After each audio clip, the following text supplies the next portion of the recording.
And Israel governs this one state very skillfully with three different sets of laws. You have the laws that govern people like myself, Israeli Jews, who can come and go and say what they please. Pretty much a democratic state for all purposes. You've got the laws that govern the Palestinians who are citizens of Israel, and there are over 30 laws in the law books that discriminate against them specifically, and you've got an entire culture of discrimination against them that is deep-seated and deep-rooted in Israeli society. And then you've got the laws that govern the Palestinians in the West Bank and Gaza, and this is really at the pleasure of the Israeli army. If they want to destroy, they destroy. If they want to arrest and beat, they arrest and beat. If they want to torture, they torture. If they want to kill, they kill. And Palestinians have no recourse. This is the reality. There's an education system, the Zionist education system. Like Judith alluded, my sister just wrote a book about it. She's an educator that teaches racism in a very subtle way.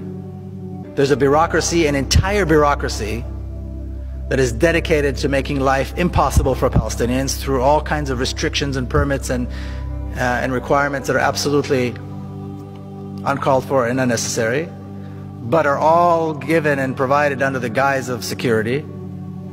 And then you've got the Israeli army, which I like to refer to as one of the best trained, best equipped, best fed terrorist organizations in the world.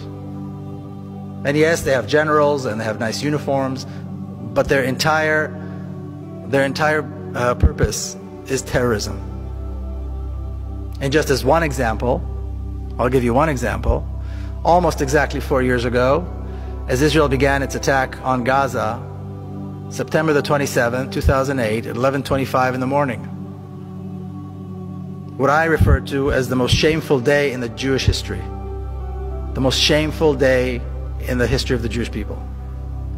Israel began carpet bombing Gaza, and on the first day of what was to be a 21-day attack, they dropped 100 tons of bombs.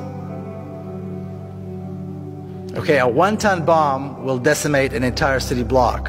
Gaza is one of the most densely populated places in the world.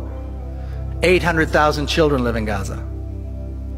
11:25 is exactly the time when the morning school shift and the afternoon school shift change. So all the kids are in the streets. All the children are on the streets.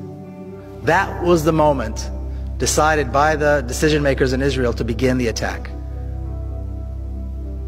This was the first day of a 21-day slaughter that had absolutely no justification.